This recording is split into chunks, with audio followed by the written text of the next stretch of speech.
So in requirement 1D, we're now asked to use the specific identification method. And so with this method, rather than assume we sold from our earliest inventory purchases or our most recent inventory purchases, instead we're going to specifically identify exactly which units we sold. Top half of the table, exactly the same as in the other three problems, just the bottom half is different.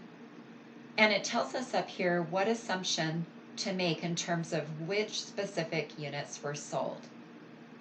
So the April 1st sale, that consisted of 380 units sold. We're going to assume 1/5 of the 380 units were sold from beginning inventory. So you'll see here I put 1/5 of 380 here on the units from beginning inventory line. They cost 22 each. The rest of the 380 units sold on April 1st were told came from the March 2nd purchase. So I put the 4/5, the remaining number here, and those units cost $24 each. And then finally, the sale on August 1st of 85 units came completely from the June 30th purchase. So I'm saying here that we sold those 85 units from this June 30th purchase, which cost 28 per unit. So then you do the math and finish up the rest of the table. So then in requirement 2A, we're asked, of the four methods, which will result in the highest gross profit? And the answer is FIFO. The reason is if you look over here at the data, you can see that the unit cost gradually is increasing.